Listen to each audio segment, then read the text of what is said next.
And then when I got to my late 30s, I went through a lot, divorce, and I went through a lot of big life changes and stuff at that time.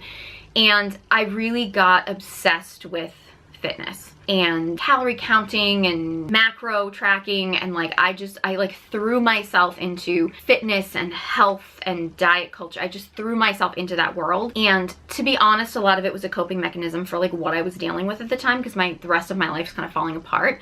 So it felt like something I had control over, and I got into this obsessive mentality of being like fit by 40, and I was like, ooh, on my 40th birthday I'm gonna be in the best shape of my life. 40 for some reason was like this big turning point for me. I did it. I absolutely did. I got myself into what I would consider like the best physical shape of my life at 40. I didn't do anything obviously dangerous to do it. I wasn't taking diet pills. I wasn't taking drugs. I wasn't, using any kind of pharmaceuticals or, no surgeries or anything. Like, I wasn't doing anything like that was super like obviously dangerous. But in hindsight, I was restricting my eating so much.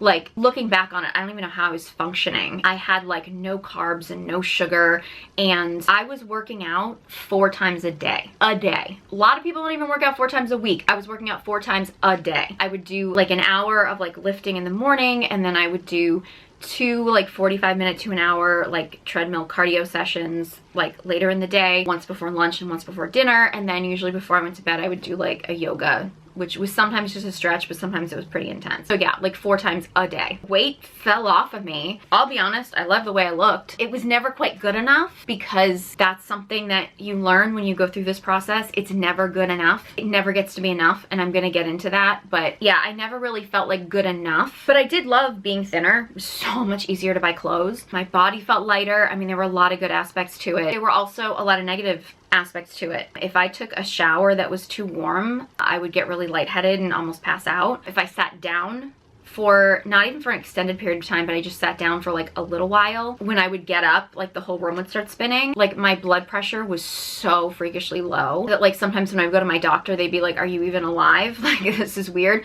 But of course, nobody ever told me that that was a bad thing or anything like that. Like, it was all like, oh, you look great, you're wonderful, you're in such great shape. Like, everybody was like pushing it.